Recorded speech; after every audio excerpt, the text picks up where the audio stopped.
Eu queria que os irmãos abrissem para 1 Timóteo capítulo 3. 1 Timóteo capítulo 3. Deixassem sua Bíblia aberta em 1 Timóteo capítulo 3. A partir de hoje, até o próximo domingo, a igreja escolherá individualmente quem está apto a servir na igreja local. Este é um procedimento bíblico, pois vemos que foi assim no início da igreja, quando escolheram os que entendemos ser os primeiros diáconos e pastores, como lido anteriormente, Atos 6, de 1 a 7 e 14, de 22 a 23. Foram estabelecidos critérios visíveis para que a igreja tivesse uma noção de quais pessoas deveriam exercer o serviço ou direito. O pastor tem o papel de orientar, instruir e aconselhar e até sugerir pessoas, mas cabe à igreja a autoridade de homologá-las, isto é, dizer quem deve ou não assumir. Essa autoridade é dada por Deus, como vemos em Mateus capítulo 18, verso de 18 a 20, ou melhor, de 18 a 20, quando ouvimos o Senhor Jesus dizer o seguinte: em verdade vos digo que tudo que ligardes na terra terá sido ligado nos céus, e tudo que desligardes na terra terá sido desligado nos céus. Em verdade também vos digo que se dois dentre vós sobre a terra concordarem a respeito de qualquer coisa que porventura pedirem, ser-lhes-á concedida por meu Pai que está nos céus, porque onde estiverem dois ou três reunidos em meu nome, ali estou no meio deles. No entanto, a escolha deve ser baseada em princípios estabelecidos pela palavra de Deus, jamais em amizades, preferências ou desafetos pessoais, nem tampouco em status, seja financeiro, seja físico, seja de habilidades ou outros que o mundo valoriza. Antes de tudo, critérios que se alinham ao caráter do Senhor Jesus Cristo. Desta forma, irmãos, a igreja de Cristo, a igreja local, manterá a sua boa reputação de ser coluna e baluarte da verdade. E foi preocupado com isto que Paulo escreveu para o jovem pastor Timóteo, exortando acerca do seu procedimento na igreja local e quais critérios a igreja deveria seguir ao escolher pessoas para o serviço da mesma. Por essa razão, eu gostaria que vocês pensassem hoje que a reputação da igreja local depende do bom testemunho da sua liderança. Leiamos 1 Timóteo capítulo 3. Mais uma vez eu peço aos que podem, que têm condições, que fiquem de pé. Capítulo 3, do verso 1 até o verso 15. 1 Timóteo capítulo 3, do verso 1 ao 15. Diz assim a palavra do nosso Deus: fiel é a palavra, se alguém aspira ao episcopado, excelente obra almeja. É necessário, portanto, que o bispo seja irrepreensível, esposo de uma só mulher, temperante, sóbrio, modesto, hospitaleiro, apto para ensinar, não dado ao vinho, não violento, porém cordato, inimigo de contendas, não avarento, e que governe bem a própria casa, criando os filhos sob disciplina, com todo respeito. Pois se alguém não sabe governar a própria casa, como cuidará da igreja de Deus? Não seja neófito, para não suceder que se ensorbebeça e incorra na condenação do diabo. Semelhantemente, quanto a diáconos, é necessário que sejam respeitáveis, de uma só palavra, não inclinados a muito vinho, não cobiçosos de sorte da ganância, conservando o mistério da fé com a consciência limpa. Também sejam estes primeiramente experimentados, e se mostrarem irrepreensíveis, exerçam o diaconato. Da mesma sorte quanto as mulheres, é necessário que sejam elas respeitáveis, não maldizentes, temperantes e fiéis em tudo. O diácono seja marido de uma só mulher e governe bem seus filhos e a própria casa. Pois os que desempenham bem o diaconato alcançam para si mesmos justa preeminência e muita intrepidez na fé em Cristo Jesus. Escrevo-te estas coisas, esperando ver-te em breve, para que, se eu tardar, fique ciente de como se deve proceder na casa de Deus, que é a igreja do Deus vivo, coluna e baluarte da verdade. Vamos orar mais uma vez. Senhor Deus, nos ajuda essa noite a entendermos os princípios básicos da Tua Palavra. Dá-me palavras sábias e dá um coração ensinável ao meu auditório e a todos que vão ouvir esta mensagem. Por essa razão, nós te oramos e agradecemos por todas as Tuas bênçãos e pela direção do Espírito Santo acima de tudo. Em nome de Cristo Jesus. Amém. Podemos sentar, irmãos. De acordo com alguns estudiosos e críticos da Bíblia, esta carta de Paulo foi escrita possivelmente entre a soltura da primeira prisão e a segunda prisão, que findou essa segunda prisão com seu martírio. Alguns, como Ryder, arriscam datar entre 63 a 66 depois de Cristo. O contexto exato não podemos ter, além daquele que fora as informações que temos da própria carta escrita por Paulo. Quando somos informados que Paulo foi para a Macedônia, mas deixou em Éfeso seu discípulo Timóteo, a quem confiou a responsabilidade de ensinar e colocar em ordem alguns procedimentos naquela igreja local. Entre as instruções estão os critérios para escolher pessoas para o ministério pastoral e diaconal da igreja. No entanto, nesta mesma carta, ele também informa critérios para a escolha de viúvas que seriam sustentadas pela igreja. 1 Timóteo capítulo 5, verso 9 ao verso 10. Olhando para esses textos citados, tanto 1 Timóteo capítulo 3, do verso 1 até o verso 13, e no caso 1 Timóteo capítulo 5, do verso 9 ao 10, nós podemos então perceber facilmente algumas coisas. Primeira verdade que nós podemos perceber nesses textos são sinais externos e visíveis. Todas as listas desses textos que eu citei foram lidos, Atos capítulo 6, 1 Timóteo capítulo 3, 1 Timóteo capítulo 5, começam com palavras claras sobre a evidência da conduta e do caráter das pessoas. Boa reputação, irrepreensível, respeitáveis e bom testemunho. Essas são as palavras que são descritas e que claramente mostram que são sinais externos e visíveis que evidenciam quem é esta pessoa a ser escolhida pela igreja. Por essa razão, admira-me quando crentes reclamam da seguinte forma: as pessoas só julgam pela aparência, só pelo exterior. Lamento lhe dizer, mas a única pessoa que tem a capacidade de ver o interior é Deus. Nós, seres humanos ilimitados, só podemos ver o externo. E foi por essa razão que os critérios estabelecidos na Bíblia, em especial no Novo Testamento, são critérios externos e visíveis, são critérios que os olhos podem ver. Tomemos alguns exemplos aqui nos nossos próprios textos. Todos podem perceber se os filhos do pastor são rebeldes ou não. Todos podem perceber se o diácono tem uma só palavra ou não, ou se ele muda conforme as circunstâncias. Todos podiam ver se a viúva era ou é hospitaleira, ou ela ficava insatisfeita e mal-humorada quando as pessoas visitavam a sua casa. Todos os critérios que são colocados nesses textos são critérios visíveis, aos quais a igreja poderia constatar com os seus olhos e com os seus ouvidos. Por essa razão, nós chegamos a dois critérios gerais.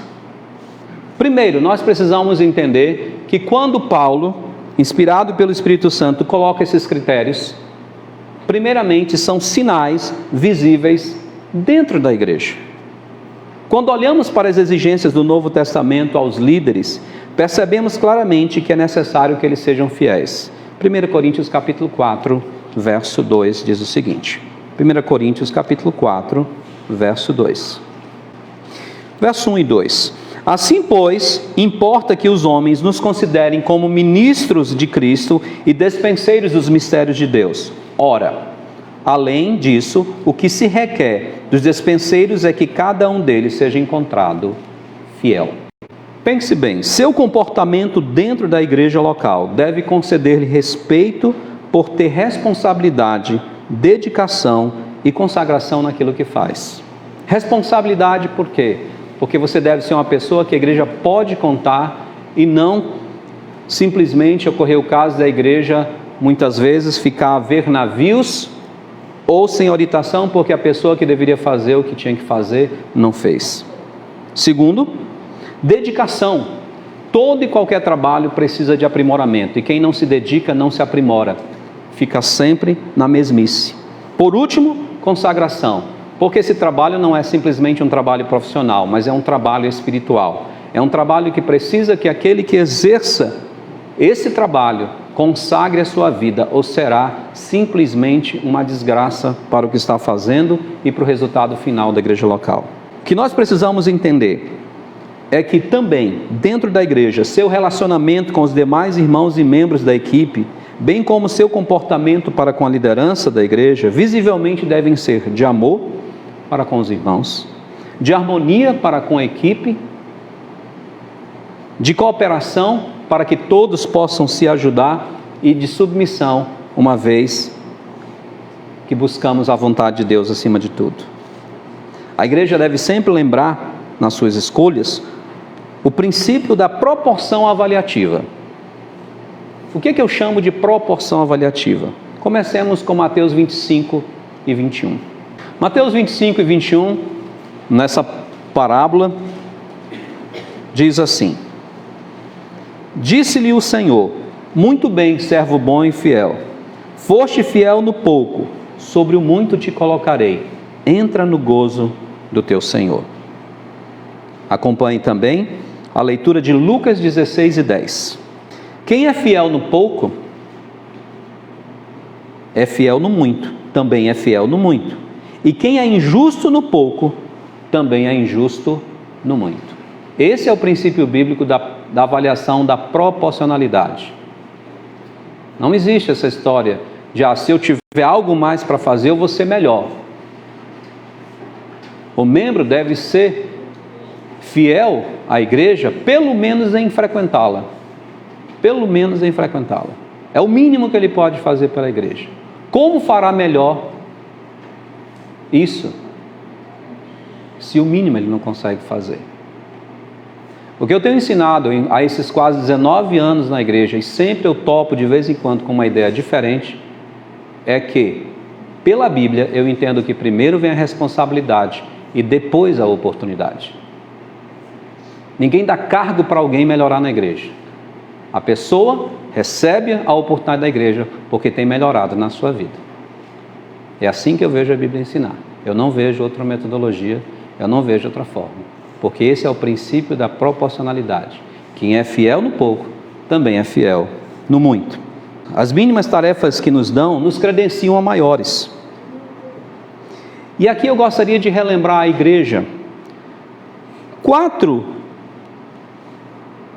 bases iniciais pelas quais aqueles que se candidatam a um cargo devem ser observadas em suas vidas. Mas, como eu disse, são as iniciais, não são as únicas.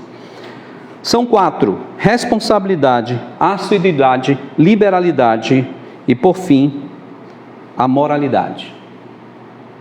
Responsabilidade. É muito importante que aqueles que servem sejam pontuais no que estão fazendo. Sejam pontuais em servir ao Senhor, em se aprontar, em estar pronto para o serviço de Deus, no horário certo, no momento certo. É muito importante isso, para que as coisas andem no seu devido lugar. É importante também que seja observado a assiduidade, a frequência da pessoa, para que seja alguém que conheça a igreja. Para não acontecer o que muitas vezes já aconteceu em outros contextos, de alguém que já veio quase um mês ou quase 2 meses e alguém perguntar: quem é essa pessoa? Eu nunca vi. Sendo que a pessoa está praticamente vindo quase 2 meses. Às vezes é o contrário. A pessoa visitante está vindo 2 meses. É o membro da igreja que tem faltado. Em terceiro lugar, liberalidade. Isto é, pelo menos que essa pessoa seja dizimista. Tenha um coração liberal para com Deus. E aqui vale corrigir um pensamento errôneo que tem sido difundido nos nossos dias, inclusive no meio das nossas igrejas.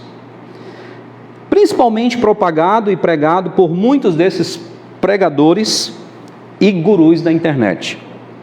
Que dízimo é algo da lei, ou produto da religiosidade ou dogmas litúrgicos, mas que não é bíblico, muito menos válido para os nossos dias. Lamento dizer, para os que pensam assim, e quero alertar, Isso não passa de um ensino mentiroso e de um discurso falacioso de homens que querem se apresentar como mais espirituais do que a maioria dos líderes das demais igrejas, mas não passam de enganadores desencaminhando mentes imaturas. Quando Paulo tratou do assunto de sustento de obreiro, do sustento do pastor, por 2 vezes Paulo se utilizou do Velho Testamento e da lei. Os que querem anotar, registrem. 1 Coríntios capítulo 9 ao 10 e 1 Timóteo capítulo 5 a 18, quando ele cita Levítico. O que muitos desses enganadores de incautos não percebem ou não querem perceber é que no Novo Testamento não havia toda a estrutura que hoje há no meio da igreja odierna, a igreja moderna, a igreja de hoje. No Novo Testamento não haviam templos, prédios, propriedades, pois a única propriedade que a igreja primitiva possuía eram as pessoas. Nesse caso, os necessitados e os obreiros. E é sobre eles que o Novo Testamento trata. É sobre eles que o Novo Testamento dá uma diretriz do comportamento. No entanto, com o desenvolvimento do organismo e organização chamada igreja, surgiu a necessidade de um sustento mais constante. O que nós devemos entender, e o que vocês devem entender também, é que quando a igreja surgiu, ela surgiu em casas, e geralmente em casas de pessoas que tinham posses, tinham dinheiro. Então todo o recurso, a maioria do sustento, vinham desses irmãos mais abastados. Prova é a escrita que Paulo faz para Filemon, sendo um homem de posses, inclusive, que tinha escravos. Continuemos. Porém, faça uma pergunta: onde a igreja de Cristo vai buscar parâmetro seguro e bíblico para o seu sustento, se não há exemplos no Novo Testamento do contexto patrimonial que as nossas igrejas ou que as igrejas de Cristo hoje possuem?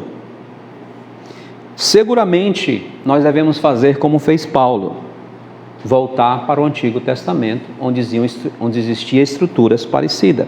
Por esta razão, Malaquias capítulo 3, do verso 8 ao 12, continua valendo para os nossos dias, e eu quero ler para vocês. Malaquias capítulo 3, do verso 8 ao 12, diz assim: roubará o homem a Deus? Todavia vós me roubais e dizeis: em que te roubamos? Nos dízimos e nas ofertas.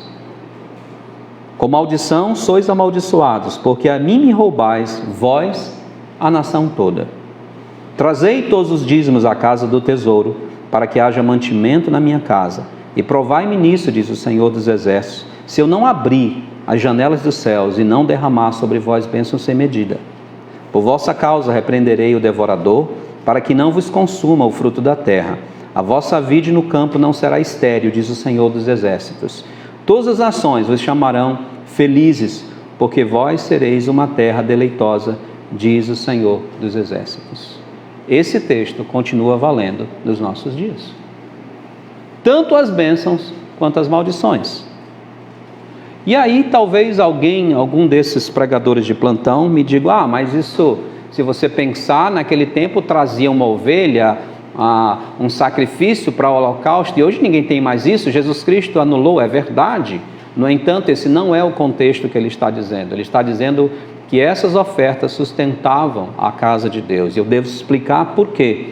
Porque toda vez que alguém trazia uma oferta, dependendo da oferta, era retirado parte da oferta para sustentar o sacerdote, o sumo sacerdote, o sacerdote e suas famílias. Então, ao trazer a oferta ao Senhor, também estava trazendo o sustento dos ministros e daqueles que serviam na casa de Deus, os levitas.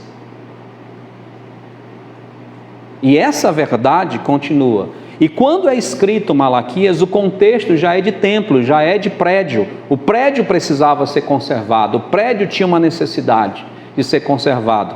E a maneira que Deus diz que a sua estrutura é sustentada é através de dízimos e oferta. Então, quero deixar bem claro para você, não caia nessa falácia. As bênçãos e as maldições de Deus ainda estão valendo de acordo com esse texto. E o objetivo é o mesmo, para que haja mantimento na minha casa. Por fim, quando eu encontro esse tipo de pregador, que argumenta que o dízimo é produto de vida religiosa, e muito raro também nessas pessoas não encontrar hipocrisia. E eu quero lhe explicar o que eu estou dizendo. Primeiro, porque a maioria desses pregadores são sustentados por dizimistas. Eles só conseguem ser sustentados porque há dizimistas sustentando eles. Eu lembro-me de um caso de um pastor, inclusive, que ele é de nossas igrejas, mas é de uma outra região, que ele, por conta da sua teologia de lei e graça, ele prega nas igrejas, ensina nas igrejas que ele fundou, que dízimo é uma coisa do Velho Testamento e que no Novo Testamento não cabe mais. O único problema é que se trata de um missionário, e ele só tem o seu sustento porque as igrejas que o sustentam, muitas delas trabalham com o dízimo e podem prever o sustento.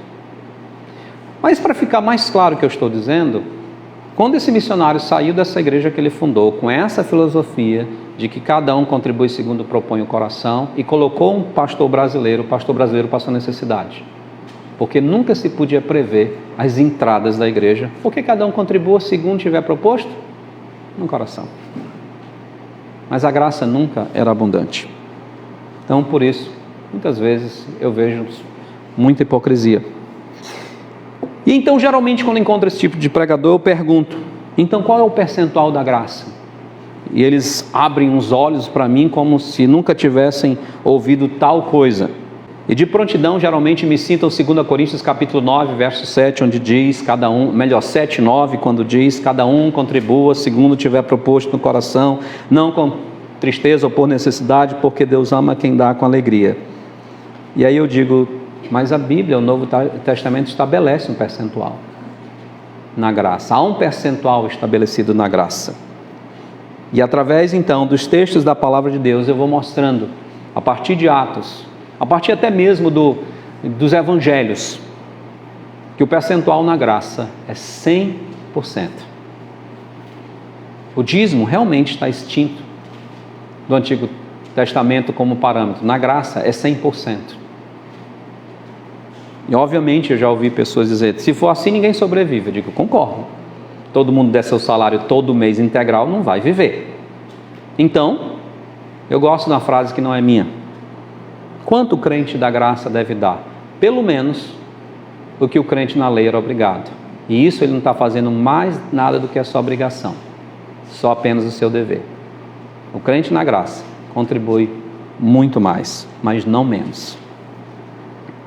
No fundo, meus irmãos, essas pessoas usam apenas a desculpa da graça para serem mesquinhas com Deus e com a sua igreja. Por último, o último critério é a moralidade. Entendemos que a vestimenta de um crente deve ser decente de acordo com o padrão de santidade do seu Deus. Vivemos hoje dias que homens e mulheres têm sido incentivados pela moda do mundo a serem cada vez mais sensuais, provocantes e imorais. Aqueles que servem na igreja devem ter uma vestimenta de acordo com a santidade do seu Deus, quando ele diz em 1 Pedro capítulo 1, verso 16, sede santos, porque eu também sou santo. No entanto, não apenas a igreja deve escolher pelos sinais visíveis dentro dela, mas devem também escolher pelos sinais visíveis fora da igreja. Quando Paulo usa a expressão boa reputação, não apenas isso se refere ao convívio com a igreja, mas principalmente fora dela. Tanto a vida litúrgica como a pessoal, ou podemos dizer a privada, são objetos de observação e avaliação se a pessoa pode ou não exercer o serviço na igreja local. Por essa razão, é um ledo engano ou um engano proposital pensar que sua vida particular não é da conta da igreja. Como membro, sua vida particular é sim do interesse da igreja local. Quanto mais quando você exerce um cargo nela, um serviço oficial nela. Afinal, segundo Paulo, como o pastor educava seus filhos era do interesse da igreja. A quantidade de vinho que o diácono bebia era de interesse da igreja. Como a viúva recebia suas visitas na sua casa, era de interesse da igreja. A vida particular dos crentes, principalmente dos que exercem cargos, é de interesse da igreja e os qualifica ou desqualifica. Paulo alerta que a partir do pastor, nosso testemunho fora da igreja deve honrar a doutrina que pregamos. Isso fica bem claro em Tito capítulo 2. De modo que nosso testemunho fora das nossas atribuições litúrgicas deve ser atestado pelos incrédulos, de modo que não caiamos em vergonha pública e nem tampouco no laço do diabo, como diz Paulo em 1 Timóteo capítulo 3, verso 7. Dito isto, irmãos, o modo que você se porta fora da igreja conta muito para a sua qualificação.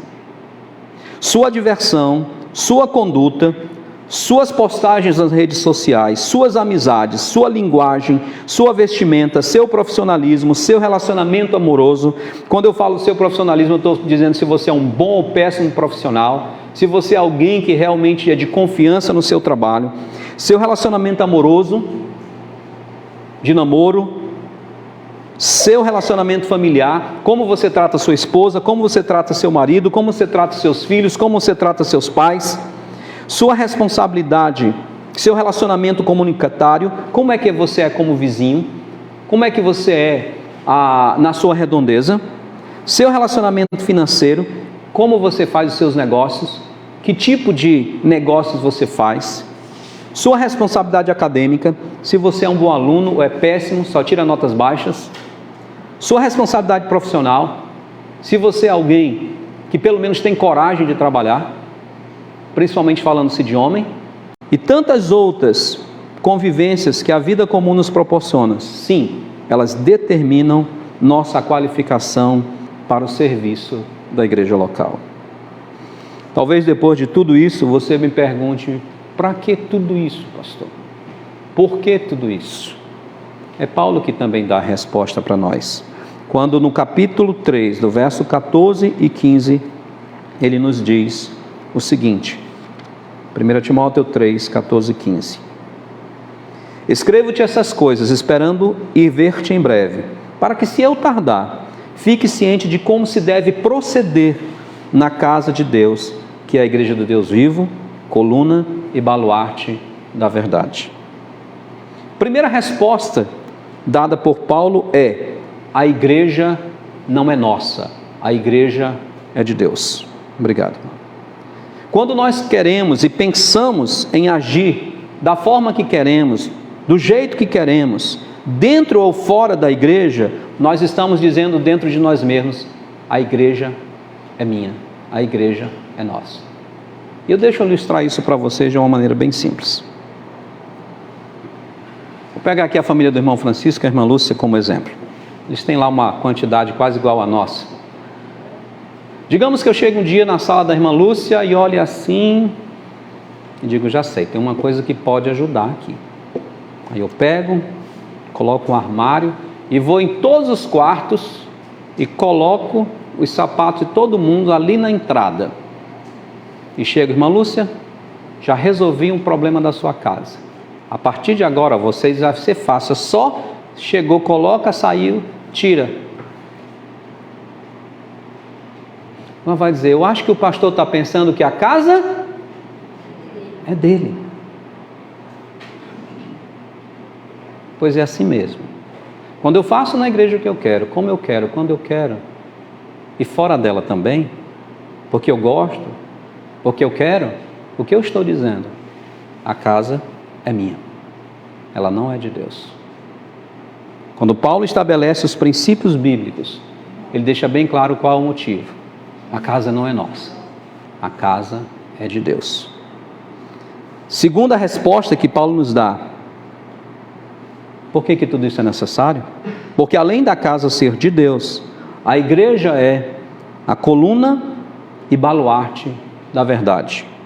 No mundo cheio de degradações morais e espirituais, a igreja surge como uma luz necessária neste mundo de trevas, onde a moralidade tem se perdido, a bondade a santidade e todo tipo de práticas zelosas e proveitosas. A igreja é quem defende os princípios verdadeiros. Mas esta luz que eu estou dizendo, ela é refletida pela vida de cada componente desta igreja. Se cada participante desta igreja não tiver uma vida digna, dentro e fora dela, por mais acertada que sejam as palavras e as doutrinas pregadas por esta igreja, isso não passará de um discurso vazio, sem nenhum efeito e sem nenhum poder. Porque a igreja só pode mostrar a sua defesa da verdade quando os seus membros e congregados vivem essa verdade. Por fim, repito, a partir de hoje, até o próximo domingo, a igreja elegerá aqueles que a servirão no ano de 2023. Todos voluntários, inclusive o pastor. Se alguém acha que eu estou aqui pelo dinheiro, está muito enganado. Se eu quisesse ganhar dinheiro, eu tinha ficado em TI, eu ganhava muito mais. Então, se alguém acha que eu estou aqui pelo que a igreja me dá, eu quero dizer bem claro que fora daqui eu ganhava muito mais. Eu estou aqui voluntário, ao chamado de Deus, e eu fico aqui só até o dia que eu sentir que Ele me quer aqui. No dia que Ele disser saia, eu saio correndo. Ou no dia que a igreja disser para eu sair, eu saio correndo também. É outra coisa que eu quero deixar a igreja tranquila. Quando eu vim para cá, vocês não votaram em mim para eu vir? Não foi a vontade de Deus? Então, se Deus tocar no coração da igreja para eu sair, eu tenho maturidade para entender que é a vontade de Deus. Mas eu sou voluntário. A igreja me remunera pela autoridade bíblica. Se na Bíblia dissesse que não era para remunerar pastor, então a igreja não tinha dever nenhum de remunerar-me. Mas quem diz é a Bíblia. Mas mesmo os voluntários, sobre nós pesa essa obrigação bíblica de sermos padrão dentro e fora da igreja. O meu papel é ensinar e instruir a igreja, mostrar os princípios bíblicos. O da igreja, escolher de acordo com os princípios da palavra de Deus. A minha oração é que o Senhor abençoe esta igreja e que todos nós tenhamos o firme desejo e compromisso que ela continue visível para todos, como a igreja do Deus vivo, coluna e baluarte da verdade. Amém. Vamos orar.